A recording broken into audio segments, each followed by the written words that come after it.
la estrecha llanura de Maratón, en el este de Grecia, se libra una batalla que cambiará el curso de la civilización occidental. En un bando, el ejército del Imperio Persa, la fuerza de combate más poderosa del mundo. En el otro, el ejército de Atenas, con la mitad de hombres, liderado por el famoso general griego Milcíades. Es una batalla de brillantez táctica frente a enormes obstáculos. Una batalla por el futuro de Grecia y la supremacía del mundo durante la antigüedad. Dos civilizaciones están a punto de chocar.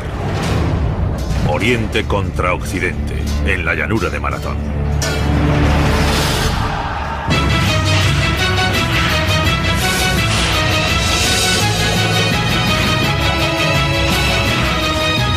Batallas legendarias, Maratón y las Termópilas.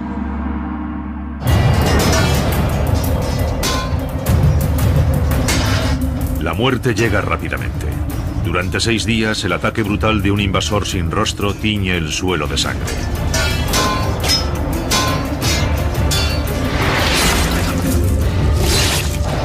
Los que no son aniquilados son esclavizados. El agresor es la infantería pesada del poderoso Imperio Persa.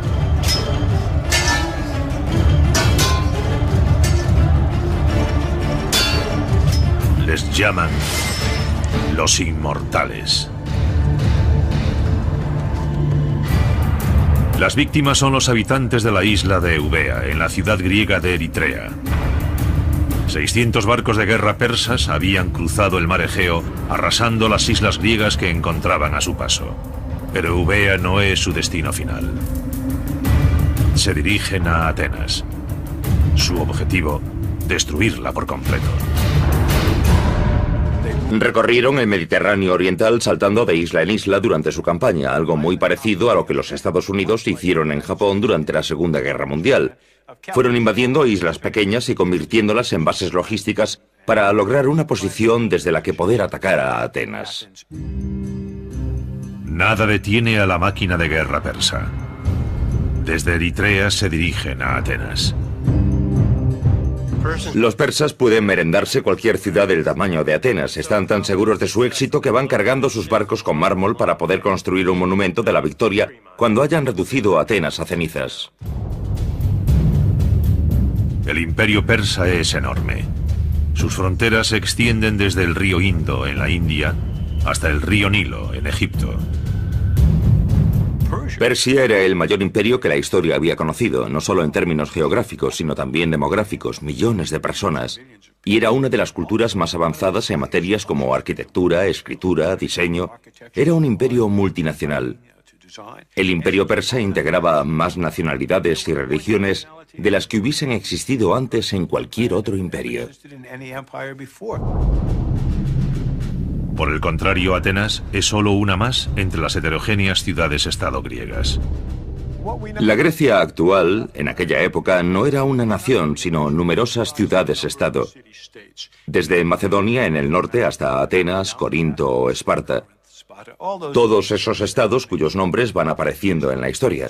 Cada ciudad-estado era una sociedad independiente, tenía sus propias tierras, su propio ejército.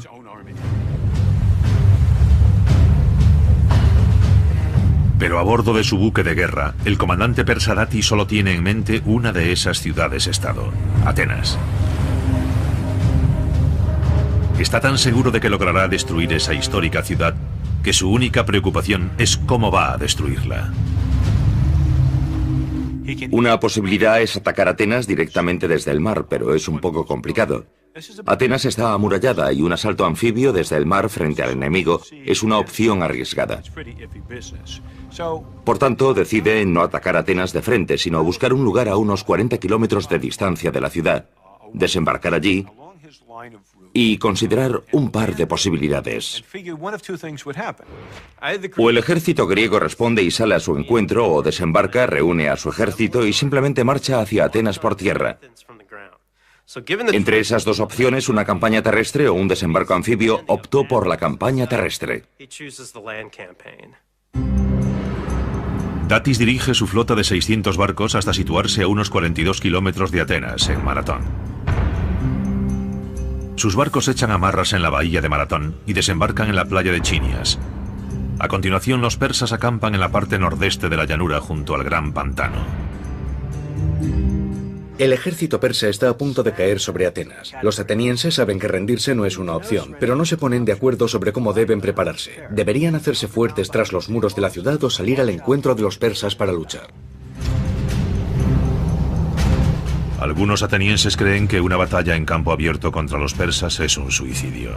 Pero un ateniense no está de acuerdo. Su nombre es Milcíades y tiene algo personal contra los persas. Milcíades es un personaje muy interesante, pertenece a una influyente familia ateniense, y cuando tiene unos 35 años se hace cargo de una colonia griega en Jonia, en la frontera del Imperio Persa. Gobierna como un tirano, por lo que es muy poco apreciado en Atenas. A finales del siglo VI a.C., el territorio de Milcíades en la península de Helesponto es absorbido por la expansión del Imperio Persa. Es obligado a hacer el servicio militar. Ahora blande una espada persa y debe luchar junto a sus conquistadores. Los persas pronto se expanden hacia el norte, cruzan el río Danubio e invaden Estitia, situada entre lo que hoy serían Europa del Este y Asia. Milcíades era el encargado de custodiar los puentes sobre el Danubio a los que el ejército persa había llegado para entrar en Estitia y continuar la campaña. Después de 3 largos años en Estitia, Milcíades decidió que ya había tenido suficiente. Milcíades nunca había tenido mucho aprecio por los persas e intentó que otros generales griegos acordasen quemar los puentes después de que Darío y su ejército los cruzasen para que muriesen de hambre o los matasen los escitas. Aquellos generales griegos no aceptaron su propuesta, pero los servicios de inteligencia de los persas se enteraron de la idea de Milcíades y, como podemos imaginar, aquello no les hizo demasiada gracia. Milcíades huye a Atenas, pero allí tampoco es bienvenido. Los atenienses aún recuerdan a Milcíades como un tirano y lo encarcelan a la primera oportunidad.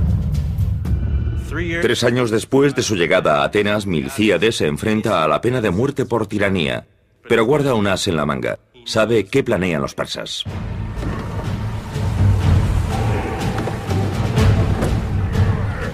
Y los persas se dirigen hacia Atenas para destruirla. Los atenienses no solo perdonan la vida a Milcíades, además lo nombran general. Pero Milcíades tiene que plantearse qué destino es peor, la ejecución o ser destrozado por los guerreros persas. Milcíades decide hacer frente a las armas de los persas y, en lugar de esconderse tras las murallas de Atenas, escoge enfrentarse a los persas en el campo de batalla. Pero la decisión final sobre si ha de combatir no depende de él. La democracia ateniense también rige en su ejército. Y cuando surge la discusión sobre qué hacer en Maratón, la decisión depende de un consejo formado por 10 generales.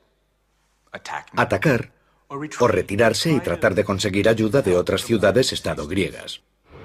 El resultado de la votación es un empate. El voto decisivo corresponde a un hombre llamado Calímaco. Es el polemarca, un puesto simbólico del ejército ateniense. Milcíades explica apasionadamente a Calímaco: de ti depende que Atenas sea condenada a la esclavitud o se convierta en el mayor de todos los estados griegos. Si no luchamos, la democracia se resquebrajará y nos convertiremos en una presa fácil para los persas. Y convence a Calímaco, que vota a favor del ataque.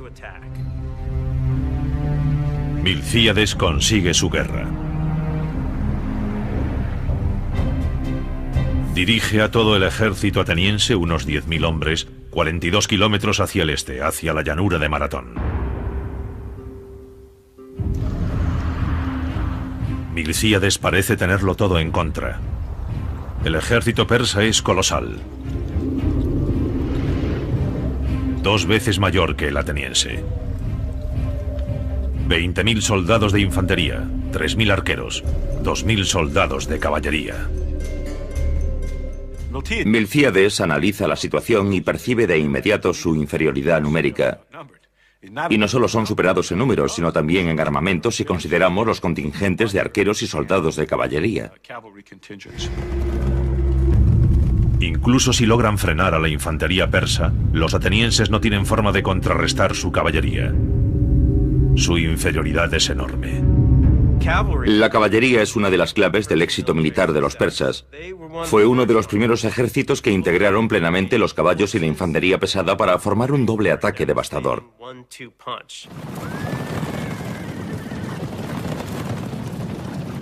Así lograban dirigir a sus enemigos hacia la brutal potencia de las líneas de infantería. Milcíades es superado en número y armamento. Los atenienses nunca se han enfrentado a un ejército semejante. Pero han aprendido de algunos de los mejores guerreros de la antigüedad. Durante siglos, cada una de estas dos ciudades-estado griegas han derramado la sangre de la otra, pero 50 años antes de que Milcíades se enfrentase a los persas, surgió entre los vecinos griegos un conflicto que en última instancia daría lugar a la batalla de Maratón.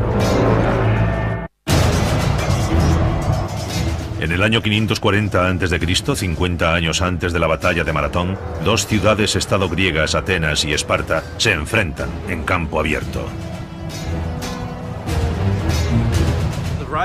La rivalidad entre Atenas y Esparta es como un derbi futbolístico, pero en este caso con lanzas. Buscan constantemente cualquier ventaja que puedan lograr sobre su rival. Pero mientras que la mayoría de sus batallas son meras disputas regionales, en una de ellas se verán involucrados los persas y desembocará en la batalla de Maratón. Atenas es conocida como la cuna de la democracia. Su vecino del oeste, Esparta, es totalmente diferente. Si los marines de los Estados Unidos tuviesen su propio país, sería Esparta. Entrenan constantemente. Armas, tácticas, armaduras, prácticamente es todo lo que hacen. Y la relación entre atenienses y espartanos es muy inestable. A veces se ayudan mutuamente y a veces luchan. En ese momento gobierna Atenas un hombre llamado Hipias. Es muy impopular entre los aristócratas atenienses que planean un golpe de estado y derrocan a Hipias con la ayuda de unos inesperados aliados: los espartanos. El problema de recibir ayuda de los espartanos es que después no se van a casa sin más. Ese era entonces el problema de los atenienses, como deshacerse de los espartanos. Así que se levantaron en armas y expulsaron a los espartanos de Atenas. Era el año 540 a.C., la misma época del inicio de la democracia ateniense. ¿Y cuál es el problema? Que inevitablemente debían esperar el contraataque de los espartanos. Atenas cree que necesita un aliado para defenderse de Esparta y busca la ayuda del imperio persa. Aquí vemos como un pequeño estado griego trata de aliarse con un estado mayor, el imperio persa, para protegerse de la agresión de otro estado, en este caso Esparta. Atenas envía un emisario a la provincia persa de Jonia, en la actual Turquía. En la corte del gobernador persa, el emisario pide la ayuda de Persia contra Esparta. El gobernador persa acepta, pero pone una condición: los atenienses deben hacer una ofrenda sagrada de tierra y agua. Pero los atenienses no entienden qué significa realmente una ofrenda de tierra y agua. Ellos piensan que están firmando un tratado como todos los que han hecho en el pasado con otras ciudades-estado griegas. Pero para los persas, aceptar tierra y agua significa que poseen Atenas. Se ha convertido en su colonia. Sin comprender realmente lo que están haciendo, los emisarios se someten al dominio persa. Todos los atenienses pagarán muy caro este error. Los griegos habían inventado la lógica, las matemáticas, la filosofía. Para ellos aquello no era más que un pequeño y estúpido ritual que en realidad no significaba nada. El problema era entonces el mismo que ahora. Cuando dos culturas diferentes llegan a un acuerdo, a veces ese acuerdo significa cosas diferentes para cada una, porque el contexto cultural en que se produce es diferente. Los atenienses se aseguran la protección de Persia, pero Esparta los ataca tan rápido que Atenas no tiene tiempo de avisar a su nuevo aliado. Los atenienses luchan con más furia que nunca para conservar su nueva democracia. Impiden la invasión espartana por su cuenta. Esto es importante porque los atenienses habían pedido ayuda a los persas, pero no la han necesitado. Han derrotado a Esparta ellos solos. Ahora los atenienses creen que su acuerdo con los persas carece de valor y cometen el grave error de decírselo a los persas. Esto enfurece al emperador persa Darío I. Para Persia aquello significa poco más que una revuelta. Y Darío decide someter a Atenas. Los persas envían emisarios a Atenas y exigen el pago de los impuestos habituales. Los atenienses los arrojan a un pozo donde los dejan morir. Atenas ha escupido a la cara al imperio más poderoso del mundo. A lo largo de la historia, muchas alianzas han tenido consecuencias inesperadas, pero pocas tienen la magnitud del tratado entre Atenas y Persia. Si los atenienses no hubiesen pedido ayuda a los persas contra los espartanos, el mundo podría ser hoy un lugar totalmente diferente. Aquello desencadenó un conflicto entre Oriente y Occidente que durará siglos. Y la primera gran batalla es la de Maratón, donde más de 20.000 soldados persas de infantería, caballería y arqueros se están preparando para reducir Atenas a cenizas. El general ateniense Milcíades y sus 10.000 soldados de la infantería griega están claramente en inferioridad de condiciones, pero Milcíades tiene una ventaja. ¿Cómo compensar su inferioridad numérica con respecto a las tropas persas? La respuesta está, como casi siempre en la historia, el terreno. El terreno y el terreno. Ubicación, ubicación, ubicación. Los historiadores siguen debatiendo la ruta exacta que los persas debieron de seguir para ir de Maratón hasta Atenas. Algunos creen que bordearon la costa, una ruta que cruza el pantano de Brexiza. Cruzar el pantano era factible, pero entonces el ejército persa habría tenido un problema: marchar como una columna para intentar llegar al camino con el ejército ateniense en su flanco, algo que en sí era una mala idea. La otra forma de llegar a Atenas es cruzar las montañas desde el valle de Brana. Si el ejército persa pretende invadir Atenas, ha de pasar por la entrada de ese valle, que no es demasiado ancha. Por tanto, Milcíades decide bloquear el valle y despliega sus tropas en la entrada del valle de Brana para impedir que los persas continúen avanzando. Milcíades ha situado su infantería en el valle como un corcho en una botella. La falange ateniense se compone de líneas de guerreros entrelazados fuertemente organizados. Pueden avanzar y retroceder con facilidad, pero no moverse lateralmente. La falange es una formación increíblemente eficaz para conservar el terreno y avanzar.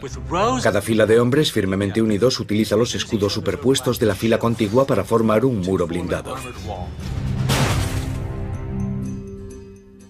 Milcíades ancla sus flancos en las laderas de la colina y después tala árboles para situarlos también en los flancos.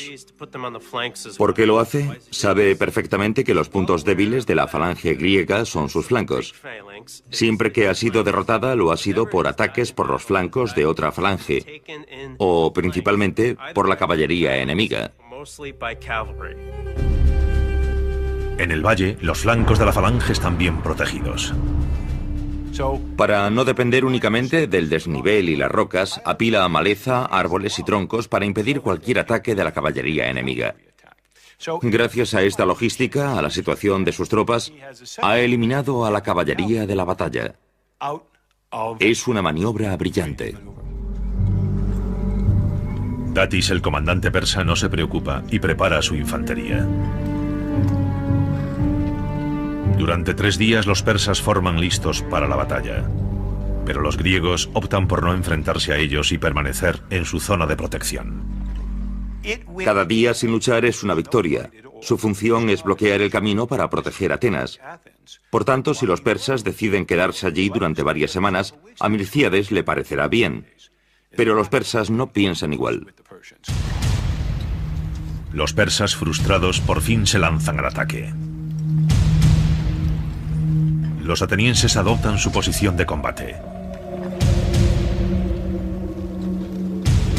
Pero los persas no envían de inmediato su infantería. Antes lanzan una sobrecogedora lluvia de flechas.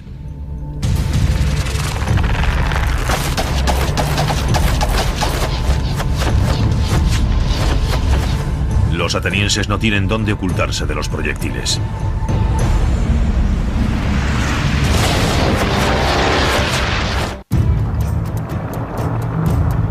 Año 490 a.C.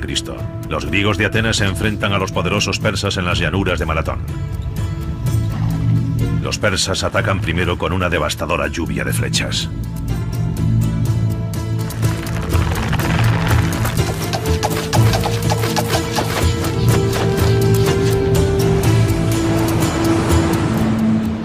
Imaginen aquel muro de proyectiles ocultando literalmente el sol y cayendo sobre los atenienses.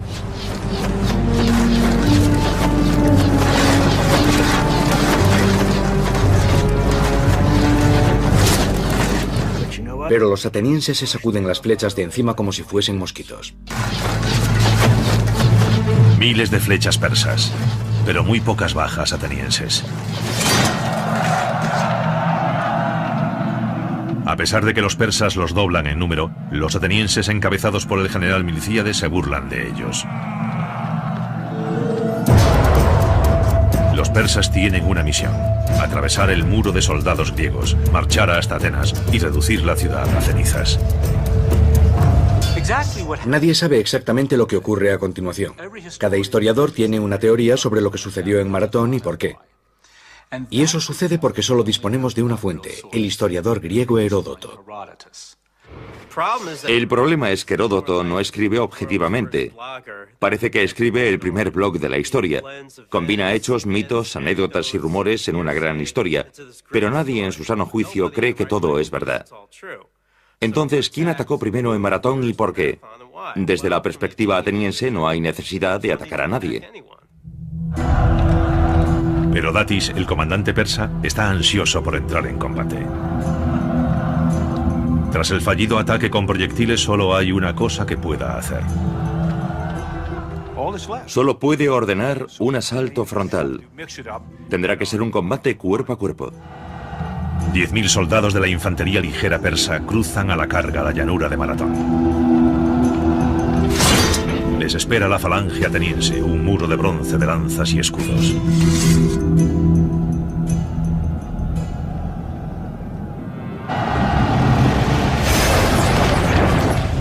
Medio millón de kilos de carne y huesos colisionan.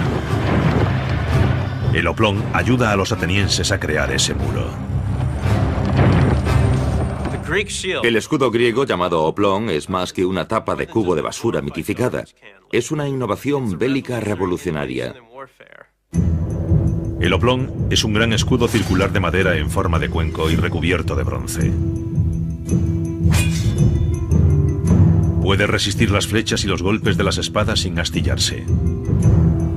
Pero lo que lo hace realmente notable es la empuñadura, denominada argive. El soldado pasa su brazo por una abrazadera de cuero fijada en el centro del escudo y agarra un asa situada cerca del borde. Esto es importante porque le otorga mucho más control y mucha más fuerza con el escudo que la vieja correa fijada en el centro que no permitía aplicar mucha fuerza. Los atenienses logran detener la intensa carga de los persas. Ahora pasan al ataque. El arma principal de los atenienses es el dori o doru, una pesada lanza de madera de fresno. Mide más de 2 metros y tiene una afilada punta de hierro. El dori puede atravesar escudos y armaduras. No es una lanza para arrojar, sino para asestar al enemigo un golpe espantoso. En el siglo VI a.C., la mayoría de los guerreros atenienses visten una ligera armadura laminar hecha de tiras de lino y cuero entrelazadas. Sin embargo, algunos portan corazas pesadas y rígidas. Son placas de bronce esculpidas para simular un torso musculoso. Los Los cascos de bronce con sus característicos penachos de crin protegen sus cabezas. Y las espinilleras la parte inferior de sus piernas. Con su uniforme de combate completo, los hoplitas van blindados de pies a cabeza. El problema de los persas en Maratón es que se enfrentan a una falange ateniense que no se dispersa durante la andanada de flechas. Además, la infantería ligera persa carece del apoyo habitual de la caballería, así que todo se reduce a espadas curvas y escudos de mimbre contra el muro de bronce de los atenienses. Datis, el comandante persa, ordena sucesivos ataques de la infantería ligera. Pero lo único que consigue es terminar clavados en el sólido muro de las lanzas atenienses. Los persas son implacables. La derrota no es una opción. Está en juego su prestigio imperial. ¿Qué demonios pudo haber hecho aquella insignificante y remota nación para insultar de tal modo al mayor imperio de la tierra? Para los persas, Maratón es mucho más que un simple tratado incumplido. También es un castigo por el apoyo ateniense a una revolución contra Persia producida en la cercana Jonia 10 años antes. Jonia era una colonia griega de Atenas que en el año 540 a.C. fue absorbida como una provincia del imperio persa. 40 años más tarde, en el año 500 a.C., un tirano local incitó un levantamiento. El pueblo de Jonia pidió ayuda a Atenas. Sus colonias consideraban a Atenas una especie de madre patria, y yo diría que Atenas también se consideraba así. Cuando sus colonias le pedían ayuda, enviaba tropas. Sin duda fue un error de primera magnitud, pero aquello fue probablemente lo que lo motivó todo. Desde luego, todo lo que sucedió después no puede explicarse por motivos prácticos. Los atenienses, junto a un contingente de Eritrea en la cercana Eubea, cruzan el mar Egeo para llegar a Jonia y atacan Sardes, la capital. Es otra ofensa ateniense que los persas nunca olvidarán.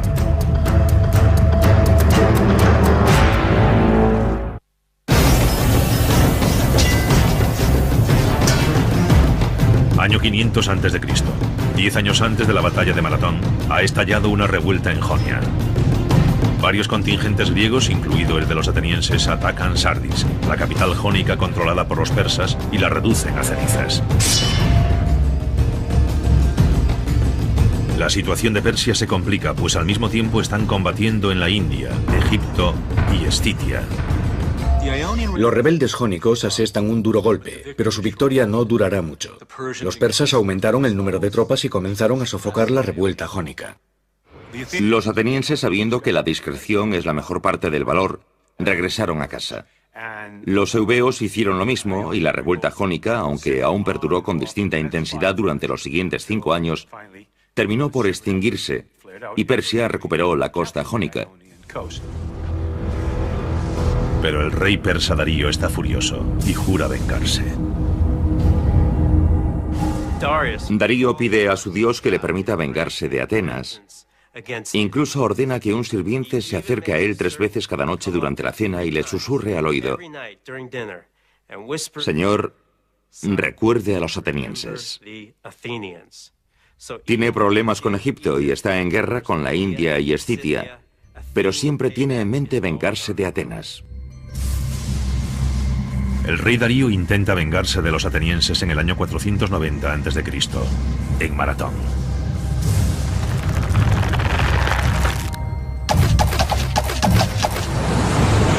Pero hasta ahora los atenienses han sobrevivido a un ataque masivo de proyectiles persas.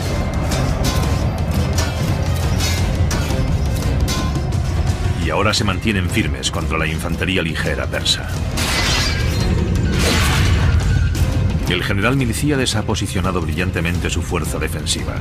Ha situado las falanges griegas de infantería pesada en un estrecho paso entre las montañas, bloqueando así la ruta hacia Atenas. Los persas habían elegido el campo de batalla acampando en Maratón, pero los atenienses habían elegido el terreno con el fin de obtener una ventaja. Es un viejo truco.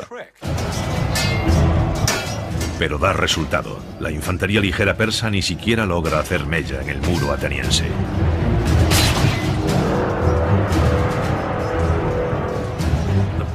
La infantería ligera persa se retira, pero ahora Milcíades debe enfrentarse a las tropas de élite de la infantería pesada persa, los denominados inmortales.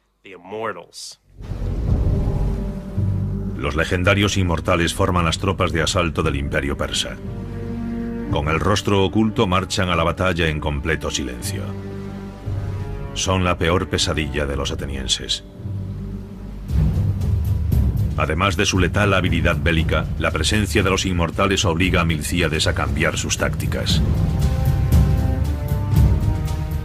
Milcíades, a pesar de que ha preparado el campo de batalla con pericia para aprovechar cualquier posible ventaja, aún tiene algo en contra, y es la zona en la que se encuentra, que aunque es relativamente estrecha, sigue siendo demasiado ancha para las tropas de las que dispone.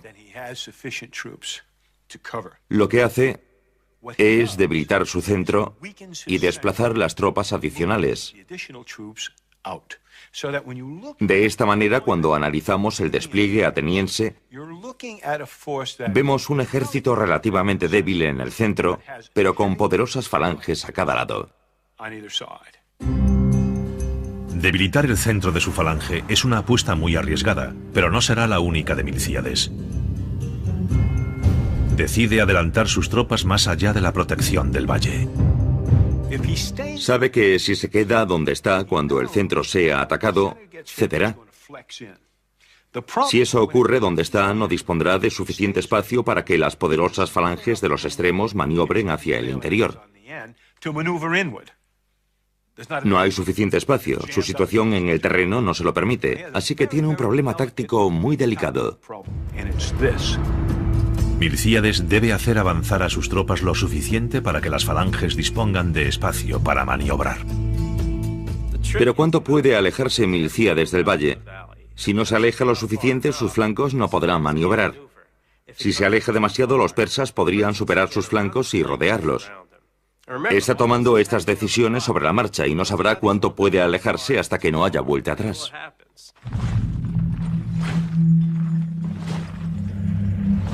Los inmortales se acercan. Milcíades tiene que decidirse.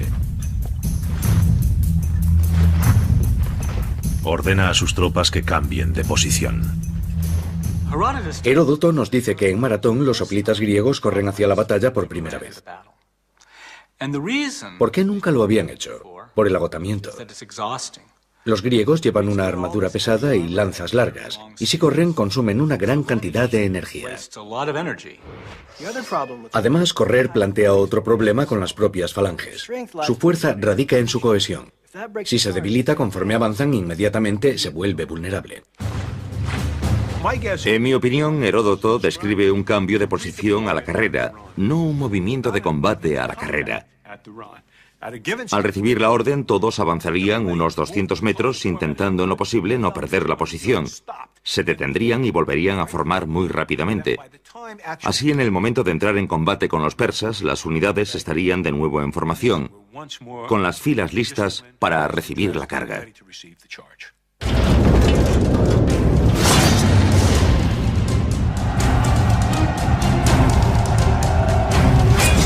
Los historiadores discrepan sobre muchos aspectos de la batalla de Maratón, pero todos coinciden en lo que sucede a continuación: un violento cataclismo.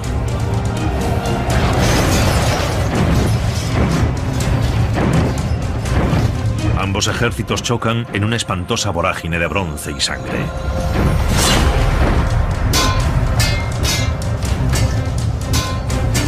La batalla es tan intensa que algunos griegos hablan de visiones enloquecidas de guerreros fantasmales que se abren paso entre las líneas aniquilando hombres al azar.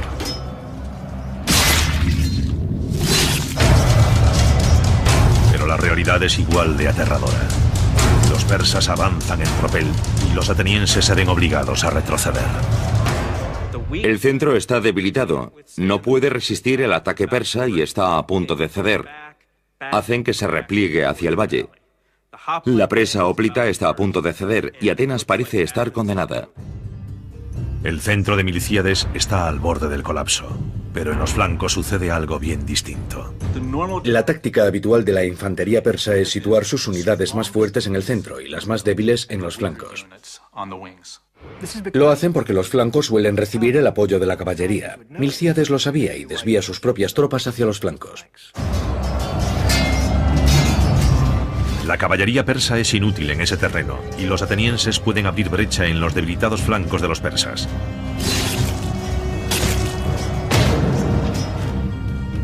El centro de la línea ateniense sigue perdiendo terreno, pero los flancos resisten. Heródoto nos dice que justo antes del colapso del centro, fueron arengados por sus oficiales y contraatacaron.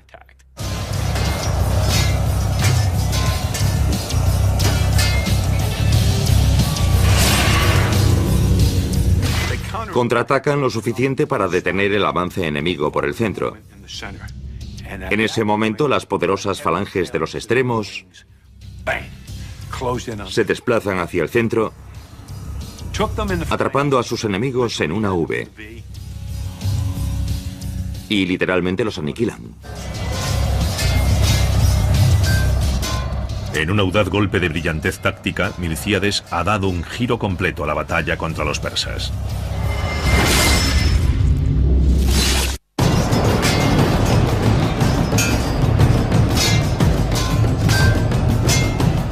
La batalla de Maratón se ha convertido en un baño de sangre persa.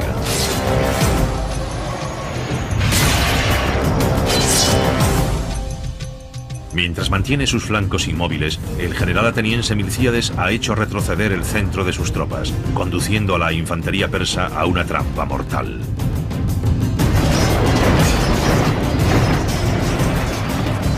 Cercados por tres lados, no pueden maniobrar. Y el pánico cunde entre las tropas persas. Probablemente una de las causas de su pánico fue el propio caos de la batalla. Y algo que sucede a los hombres en combate sin importar lo bien entrenados que estén o lo disciplinados que sean. En ocasiones, el pavor se abre paso en su mente. Cuando eso sucede y el pánico cunde entre las tropas, todo ha terminado. No importa lo disciplinadas que sean las tropas, no hay forma de pararlo. Mueren más de 6.000 persas. Los atenienses pierden menos de 200 hombres.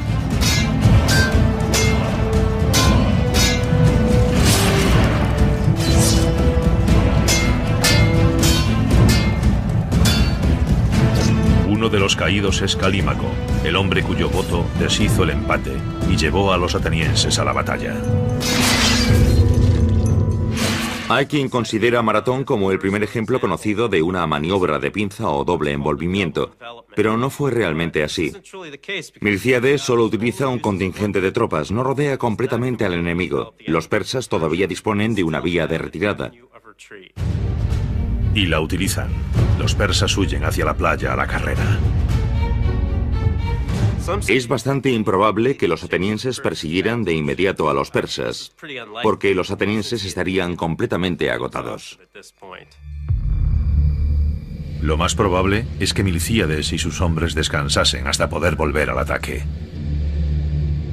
Los persas tuvieron que tardar un tiempo considerable en recoger a sus heridos y sus caballos e intentar llevarlos hasta sus barcos.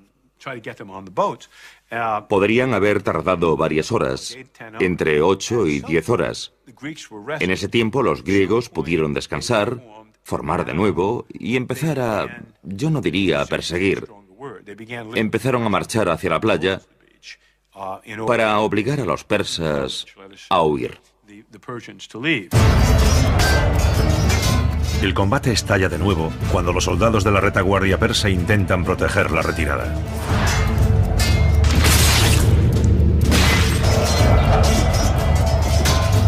Los atenienses los aniquilan y capturan 7 de los barcos que intentan huir.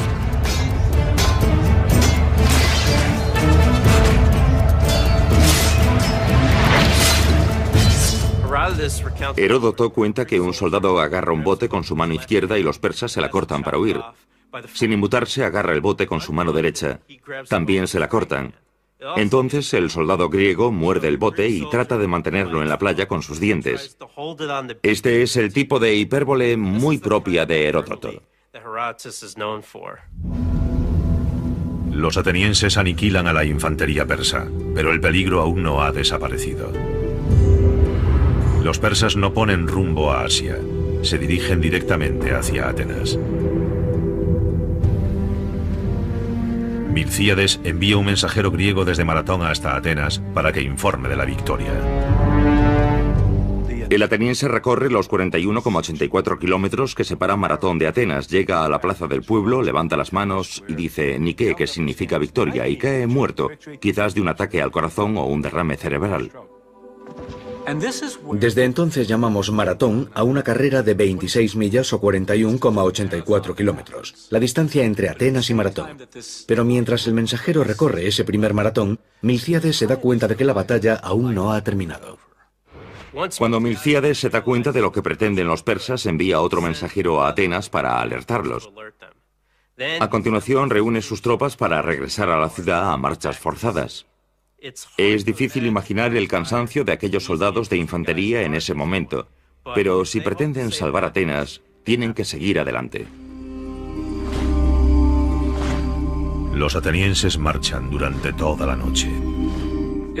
Es difícil saber cuánto tiempo necesitarían los barcos persas para llegar desde Maratón hasta Atenas. Tendrían que recorrer por mar unos 100 kilómetros.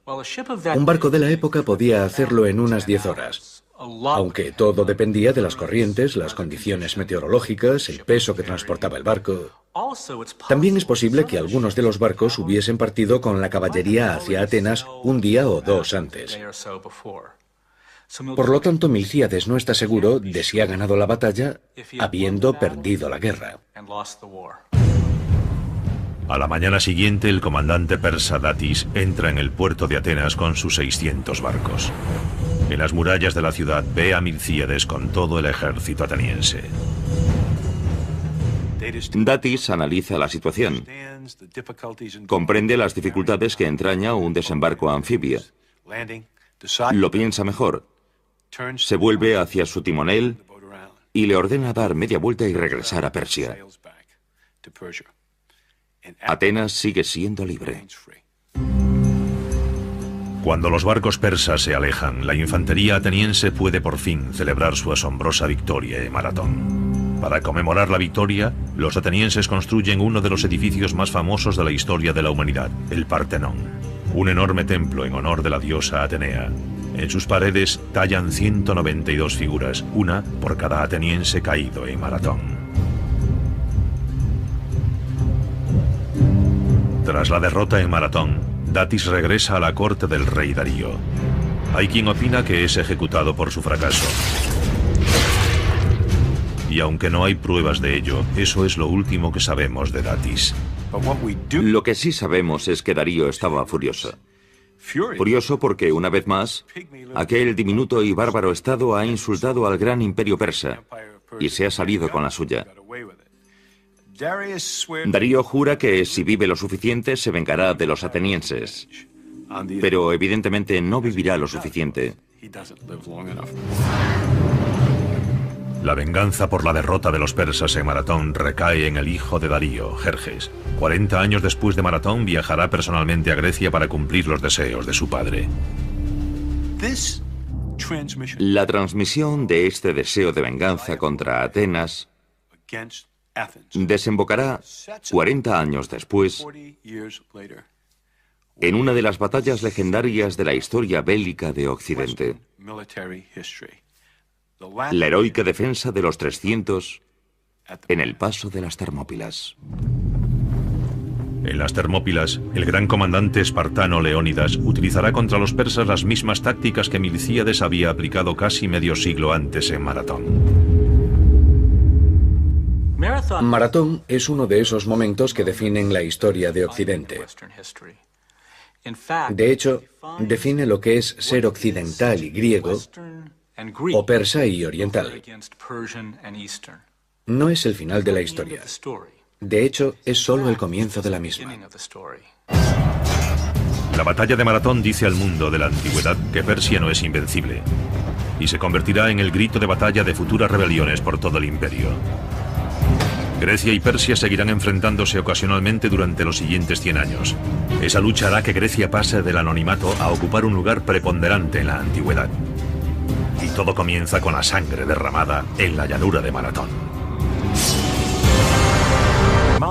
Para Persia aquello significa poco más que una revuelta.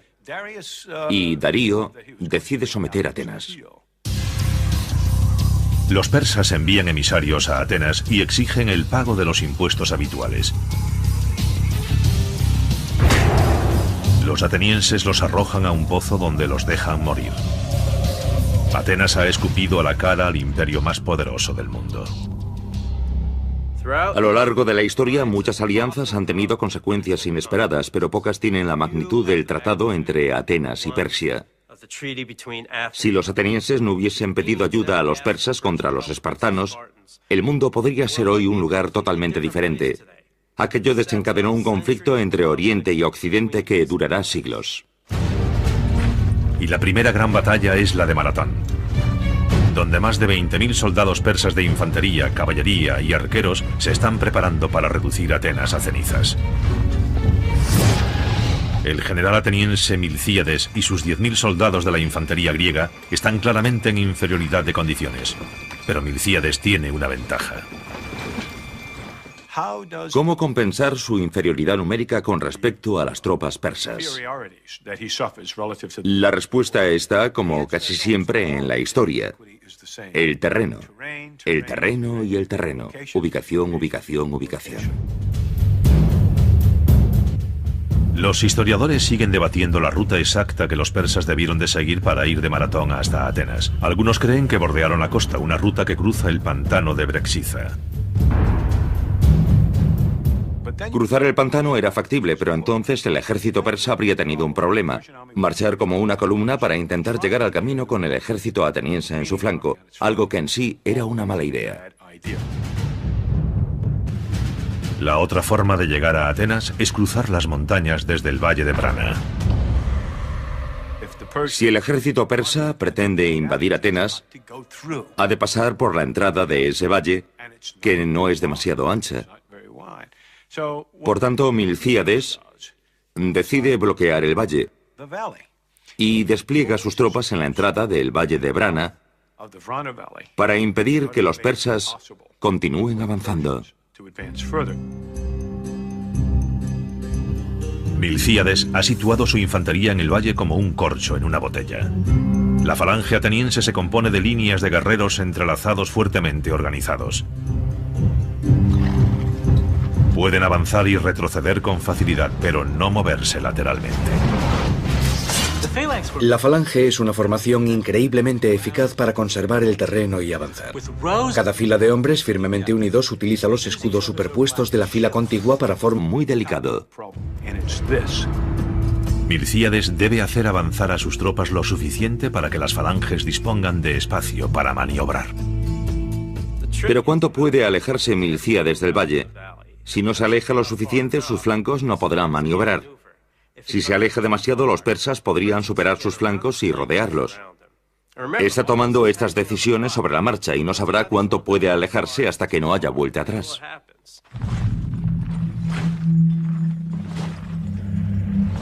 Los inmortales se acercan. Milcíades tiene que decidirse. Ordena a sus tropas que cambien de posición. Heródoto nos dice que en Maratón los hoplitas griegos corren hacia la batalla por primera vez. ¿Por qué nunca lo habían hecho? Por el agotamiento. Los griegos llevan una armadura pesada y lanzas largas, y si corren consumen una gran cantidad de energía. Además, correr plantea otro problema con las propias falanges. Su fuerza radica en su cohesión. Si se debilita conforme avanzan, inmediatamente se vuelve vulnerable. En mi opinión, Heródoto describe un cambio de posición a la carrera, no un movimiento de combate a la carrera. Al recibir la orden, todos avanzarían unos 200 metros intentando en lo posible no perder la posición. Se detendrían y volverían a formar muy rápidamente. Así, en el momento de entrar en combate con los persas, las unidades estarían de nuevo en formación, con las filas listas para recibir la carga.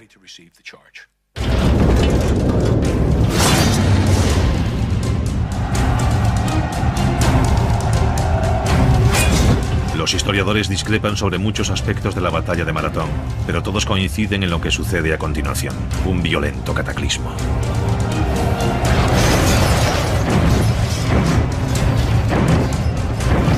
Ambos ejércitos chocan en una espantosa vorágine de bronce y sangre.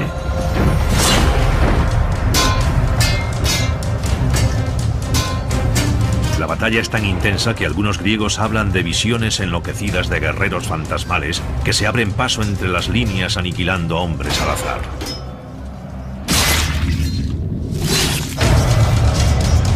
Pero la realidad es igual de aterradora. Los persas avanzan en tropel y los atenienses se ven obligados a retroceder.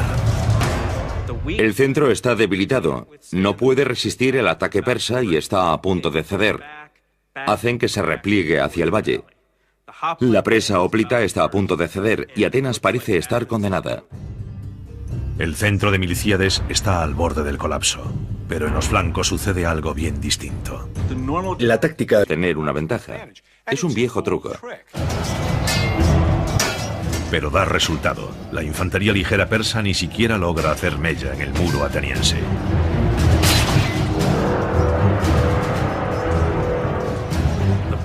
La infantería ligera persa se retira, pero ahora Milcíades debe enfrentarse a las tropas de élite de la infantería pesada persa, los denominados inmortales. Los legendarios inmortales forman las tropas de asalto del imperio persa. Con el rostro oculto marchan a la batalla en completo silencio. Son la peor pesadilla de los atenienses. Además de su letal habilidad bélica, la presencia de los inmortales obliga a Milcíades a cambiar sus tácticas. Milcíades, a pesar de que ha preparado el campo de batalla con pericia para aprovechar cualquier posible ventaja, aún tiene algo en contra. Y es la zona en la que se encuentra, que aunque es relativamente estrecha, sigue siendo demasiado ancha para las tropas de las que dispone. Lo que hace es debilitar su centro y desplazar las tropas adicionales. De esta manera, cuando analizamos el despliegue ateniense, vemos un ejército relativamente débil en el centro, pero con poderosas falanges a cada lado. Debilitar el centro de su falange es una apuesta muy arriesgada, pero no será la única de Milcíades. Decide adelantar sus tropas más allá de la protección del valle. Sabe que si se queda donde está cuando el centro sea atacado, cederá. Si eso ocurre, donde está no dispondrá de suficiente espacio para que las poderosas falanges de los extremos maniobren hacia el interior. No hay suficiente espacio, su situación en el terreno no se lo permite, así que tiene un problema táctico muy delicado. Milcíades debe hacer avanzar a sus tropas lo suficiente para que las falanges dispongan de espacio para maniobrar. Pero ¿cuánto puede alejarse Milcíades del valle? Si no se aleja lo suficiente, sus flancos no podrán maniobrar. Si se aleja demasiado, los persas podrían superar sus flancos y rodearlos. Está tomando estas decisiones sobre la marcha y no sabrá cuánto puede alejarse hasta que no haya vuelta atrás.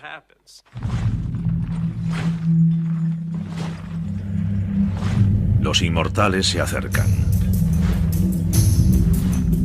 Milcíades tiene que decidirse. Ordena a sus tropas que cambien de posición. Heródoto nos dice que en Maratón los hoplitas griegos corren a presa.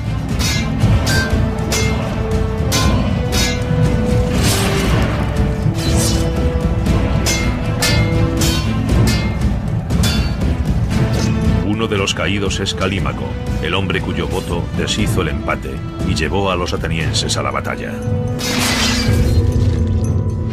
Hay quien considera Maratón como el primer ejemplo conocido de una maniobra de pinza o doble envolvimiento, pero no fue realmente así. Milcíades solo utiliza un contingente de tropas, no rodea completamente al enemigo. Los persas todavía disponen de una vía de retirada. Y la utilizan. Los persas huyen hacia la playa a la carrera. Es bastante improbable que los atenienses persiguieran de inmediato a los persas, porque los atenienses estarían completamente agotados. Lo más probable es que Milcíades y sus hombres descansasen hasta poder volver al ataque. Los persas tuvieron que tardar un tiempo considerable en recoger a sus heridos y sus caballos e intentar llevarlos hasta sus barcos. Podrían haber tardado varias horas, entre 8 y 10 horas. En ese tiempo los griegos pudieron descansar, formar de nuevo y empezar a, yo no diría a perseguir, empezaron a marchar hacia la playa para obligar a los persas a huir. El combate estalla de nuevo cuando los soldados de la retaguardia persa intentan proteger la retirada.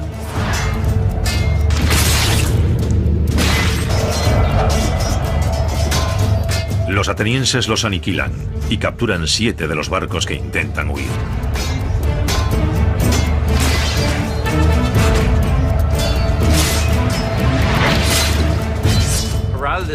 Heródoto cuenta que un soldado agarra un bote con su mano izquierda y los persas se la cortan para huir. Sin inmutarse, agarra el bote con su mano derecha. También se la cortan. Entonces el soldado griego muerde el bote y trata de mantenerlo en la playa con sus dientes. Este es el tipo de hipérbole muy propia de Heródoto. Los atenienses aniquilan a la infantería persa, pero el peligro aún no ha desaparecido. Los persas no ponen rumbo a Asia, se dirigen directamente hacia Atenas. Milcíades envía un mensajero griego desde Maratón hasta Atenas para que informe de la victoria. El ateniense recorre los 41,84 kilómetros que separan Maratón de Atenas, llega a la plaza del pueblo, levanta las manos y dice Nike, que significa victoria, y cae muerto, quizás de un ataque al corazón o un derrame cerebral. Desde esculpidas para simular un torso musculoso.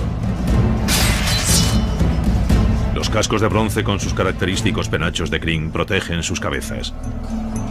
Y las espinilleras la parte inferior de sus piernas. Con su uniforme de combate completo, los hoplitas van blindados de pies a cabeza. El problema de los persas en Maratón es que se enfrentan a una falange ateniense que no se dispersa durante la andanada de flechas. Además, la infantería ligera persa carece del apoyo habitual de la caballería, así que todo se reduce a espadas curvas y escudos de mimbre contra el muro de bronce de los atenienses. Datis, el comandante persa, ordena sucesivos ataques de la infantería ligera. Pero lo único que consigue es terminar clavados en el sólido muro de las lanzas atenienses. Los persas son implacables. La derrota no es una opción. Está en juego su prestigio imperial. ¿Qué demonios pudo haber hecho aquella insignificante y remota nación para insultar de tal modo al mayor imperio de la Tierra? Para los persas, Maratón es mucho más que un simple tratado incumplido. También es un castigo por el apoyo ateniense a una revolución contra Persia producida en la cercana Jonia 10 años antes. Jonia era una colonia griega de Atenas que en el año 540 a.C. fue absorbida como una provincia del Imperio Persa. 40 años más tarde, en el año 500 a.C., un tirano local incitó un levantamiento. El pueblo de Jonia pidió ayuda a Atenas. Sus colonias consideraban a Atenas una especie de madre patria, y yo diría que Atenas también se consideraba así. Cuando sus colonias le pedían ayuda, enviaba tropas. Sin duda fue un error de primera magnitud, pero aquello fue probablemente lo que lo motivó todo. Desde luego, todo lo que sucedió después no puede explicarse por motivos prácticos. Los atenienses, junto a un contingente de Eritrea en la cercana Eubea, cruzan el mar Egeo para llegar a Jonia y atacan Sardes, la capital. Es otra ofensa ateniense que los persas nunca olvidarán.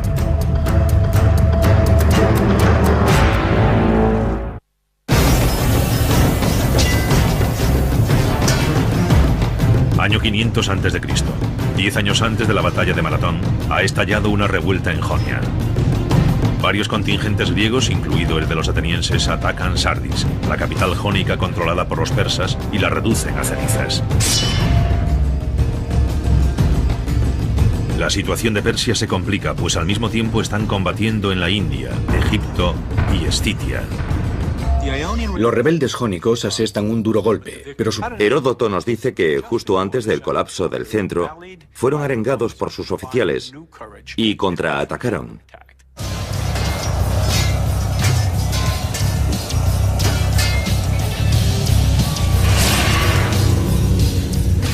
Contraatacan lo suficiente para detener el avance enemigo por el centro. En ese momento, las poderosas falanges de los extremos se desplazan hacia el centro, atrapando a sus enemigos en una V. Y literalmente los aniquilan. En un audaz golpe de brillantez táctica, Milcíades ha dado un giro completo a la batalla contra los persas.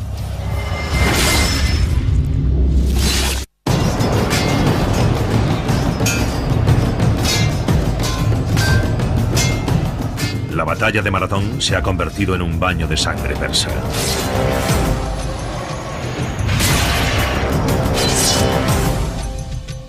Mientras mantiene sus flancos inmóviles, el general ateniense Milcíades ha hecho retroceder el centro de sus tropas, conduciendo a la infantería persa a una trampa mortal.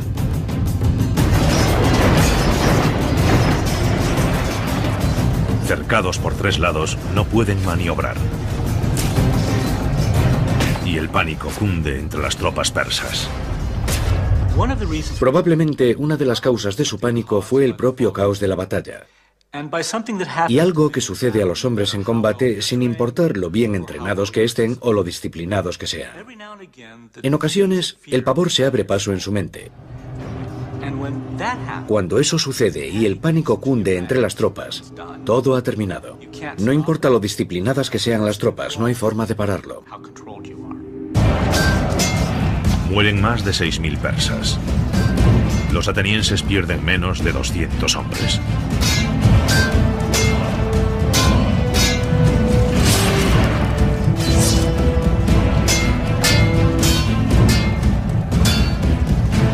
Uno de los caídos es Calímaco, el hombre cuyo voto deshizo el empate y llevó a los atenienses a la batalla. Hay quien considera Maratón como el primer ejemplo conocido de una maniobra de pinza o doble envolvimiento, pero no fue realmente así. Milcíades solo utiliza un contingente de tropas, no rodea completamente al enemigo. Los persas todavía disponen de una vía de retirada. Y la utilizan. Los persas huyen hacia la playa a la carrera. Es bastante improbable que los atenienses persiguieran de inmediato a los persas, porque los atenienses estarían completamente agotados. Lo más probable, de su buque de guerra, el comandante persa Dati solo tiene en mente una de esas ciudades-estado, Atenas. Está tan seguro de que logrará destruir esa histórica ciudad que su única preocupación es cómo va a destruirla. Una posibilidad es atacar Atenas directamente desde el mar, pero es un poco complicado. Atenas está amurallada y un asalto anfibio desde el mar frente al enemigo es una opción arriesgada. Por tanto, decide no atacar Atenas de frente, sino buscar un lugar a unos 40 kilómetros de distancia de la ciudad, desembarcar allí y considerar un par de posibilidades. O el ejército griego responde y sale a su encuentro, o desembarca, reúne a su ejército y simplemente marcha hacia Atenas por tierra. Entre esas dos opciones, una campaña terrestre o un desembarco anfibio, optó por la campaña terrestre. Datis dirige su flota de 600 barcos hasta situarse a unos 42 kilómetros de Atenas, en Maratón. Sus barcos echan amarras en la bahía de Maratón y desembarcan en la playa de Chinias. A continuación, los persas acampan en la parte nordeste de la llanura junto al gran pantano. El ejército persa está a punto de caer sobre Atenas. Los atenienses saben que rendirse no es una opción, pero no se ponen de acuerdo sobre cómo deben prepararse. ¿Deberían hacerse fuertes tras los muros de la ciudad o salir al encuentro de los persas para luchar? Algunos atenienses creen que una batalla en campo abierto contra los persas es un suicidio. Pero un ateniense no está de acuerdo. Su nombre es Milcíades y tiene algo personal contra los persas. Milcíades es un personaje muy interesante, pertenece a una influyente familia ateniense y cuando tiene unos 35 años se hace cargo de una colonia griega en Jonia, en la frontera del Imperio Persa. Gobierna como un tirano, por lo que es muy poco apreciado en Atenas. A finales del siglo VI a.C., el territorio de Milcíades en la península de Helesponto es absorbido por la expansión del Imperio Persa. Es obligado a hacer el servicio militar. Ahora blande una espada persa y debe luchar junto a sus conquistadores. Los persas pronto se expanden hacia el norte, cruzan el río Danubio e invaden Estitia, situada entre lo que hoy serían Europa del Este y Asia. Milcíades era el encargado de custodiar los puentes sobre el Danubio a los que el ejército persa había llegado para entrar en Estitia y continuar la campaña. Después de 3 largos años en Estitia, Milcíades decidió que ya había tenido suficiente. Milcíades nunca había tenido mucho aprecio por los persas, e más que un pequeño y estúpido ritual que en realidad no significaba nada. El problema era entonces el mismo que ahora. Cuando dos culturas diferentes llegan a un acuerdo, a veces ese acuerdo significa cosas diferentes para cada una, porque el contexto cultural en que se produce es diferente. Los atenienses se aseguran la protección de Persia, pero Esparta los ataca tan rápido que Atenas no tiene tiempo de avisar a su nuevo aliado. Los atenienses luchan con más furia que nunca para conservar su nueva democracia. Impiden la invasión espartana por su cuenta. Esto es importante porque los atenienses habían pedido ayuda a los persas, pero no la han necesitado. Han derrotado a Esparta ellos solos. Ahora los atenienses creen que su acuerdo con los persas carece de valor y cometen el grave error de decírselo a los persas. Esto enfurece al emperador persa Darío I. Para Persia aquello significa poco más que una revuelta. Y Darío decide someter a Atenas. Los persas envían emisarios a Atenas y exigen el pago de los impuestos habituales. Los atenienses los arrojan a un pozo donde los dejan morir. Atenas ha escupido a la cara al imperio más poderoso del mundo. A lo largo de la historia, muchas alianzas han tenido consecuencias inesperadas, pero pocas tienen la magnitud del tratado entre Atenas y Persia. Si los atenienses no hubiesen pedido ayuda a los persas contra los espartanos, el mundo podría ser hoy un lugar totalmente diferente. Aquello desencadenó un conflicto entre Oriente y Occidente que durará siglos. Y la primera gran batalla es la de Maratón, donde más de 20.000 soldados persas de infantería, caballería y arqueros se están preparando para reducir Atenas a cenizas. El general ateniense Milcíades y sus 10.000 soldados de la infantería griega están claramente en inferioridad de condiciones, pero Milcíades tiene una ventaja. ¿Cómo compensar su inferioridad numérica con respecto a las tropas persas? La respuesta está, como casi siempre en la historia, el terreno. El terreno y el terreno. Ubicación, ubicación, ubicación. Los historiadores siguen debatiendo la ruta exacta que los persas debieron de seguir para ir de Maratón hasta Atenas. Algunos creen que bordearon la costa, una ruta que cruza el pantano de Brexiza. Cruzar el pantano era factible, pero entonces el ejército persa habría tenido un problema. Marchar como una columna para intentar llegar al camino con el ejército ateniense en su flanco, algo que en sí era una mala idea. Pero en este caso con lanzas. Buscan constantemente cualquier ventaja que puedan lograr sobre su rival. Pero mientras que la mayoría de sus batallas son meras disputas regionales, en una de ellas se verán involucrados los persas y desembocará en la batalla de Maratón. Atenas es conocida como la cuna de la democracia. Su vecino del oeste, Esparta, es totalmente diferente. Si los marines de los Estados Unidos tuviesen su propio país, sería Esparta. Entrenan constantemente. Armas, tácticas, armaduras, prácticamente es todo lo que hacen. Y la relación entre atenienses y espartanos es muy inestable. A veces se ayudan mutuamente y a veces luchan. En ese momento gobierna Atenas un hombre llamado Hipias. Es muy impopular entre los aristócratas atenienses que planean un golpe de estado y derrocan a Hipias con la ayuda de unos inesperados aliados: los espartanos. El problema de recibir ayuda de los espartanos es que después no se van a casa sin más. Ese era entonces el problema de los atenienses, cómo deshacerse de los espartanos. Así que se levantaron en armas y expulsaron a los espartanos de Atenas. Era el año 540 a.C., la misma época del inicio de la democracia ateniense. ¿Y cuál es el problema? Que inevitablemente debían esperar el contraataque de los espartanos. Atenas cree que necesita un aliado para defenderse de Esparta y busca la ayuda del imperio persa. Aquí vemos como un pequeño estado griego trata de aliarse con un estado mayor, el imperio persa, para protegerse de la agresión de otro estado, en este caso Esparta. Atenas envía un emisario a la provincia persa de Jonia, en la actual Turquía.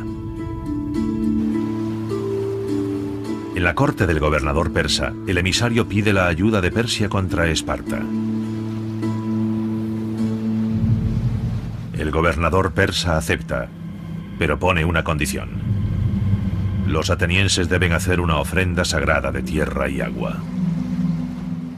Pero los atenienses no entienden qué significa realmente una ofrenda de tierra y agua. Ellos piensan que están firmando un tratado como todos los que han hecho en el pasado con otras ciudades-estado griegas. Pero para los persas, aceptar tierra y agua significa que poseen Atenas. Se ha convertido en su colonia. Sin comprender realmente lo que están haciendo, los emisarios se someten al dominio persa. Todos los atenienses pagarán muy caro este error. Los griegos habían inventado la lógica, las matemáticas, la filosofía. Para ellos aquello no era más que un pequeño y estúpido ritual que en realidad no significaba nada. El problema era entonces el mismo que ahora. Cuando dos culturas diferentes llegan a un acuerdo, a veces es acortar lo bien entrenados que estén o lo disciplinados que sean. En ocasiones, el pavor se abre paso en su mente. Cuando eso sucede y el pánico cunde entre las tropas, todo ha terminado. No importa lo disciplinadas que sean las tropas, no hay forma de pararlo. Mueren más de 6.000 persas. Los atenienses pierden menos de 200 hombres.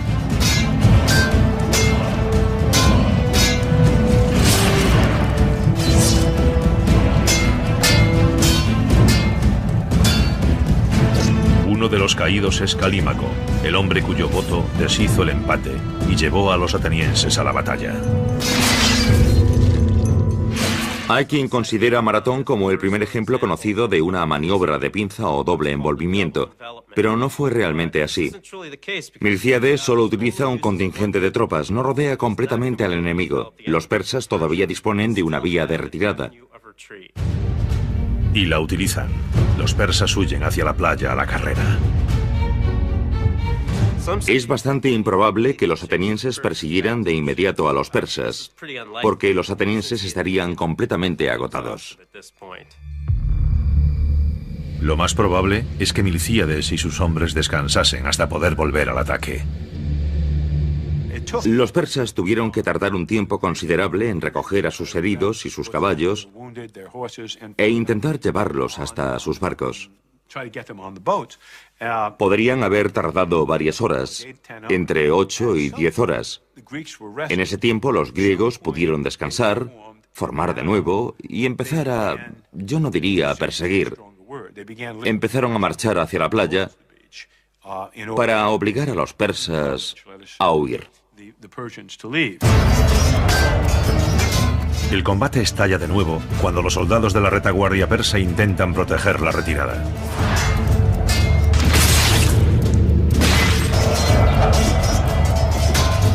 Los atenienses los aniquilan y capturan 7 de los barcos que intentan huir.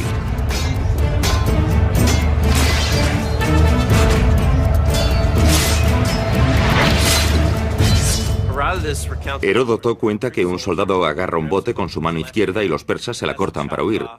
Sin inmutarse, agarra el bote con su mano derecha. También se la cortan. Entonces el soldado griego muerde el bote y trata de mantenerlo en la playa con sus dientes. Este es el tipo de hipérbole muy propia de Heródoto. Los atenienses aniquilan a la infantería persa, pero el peligro aún no ha desaparecido. Los persas no ponen rumbo a Asia, se dirigen directamente hacia Atenas.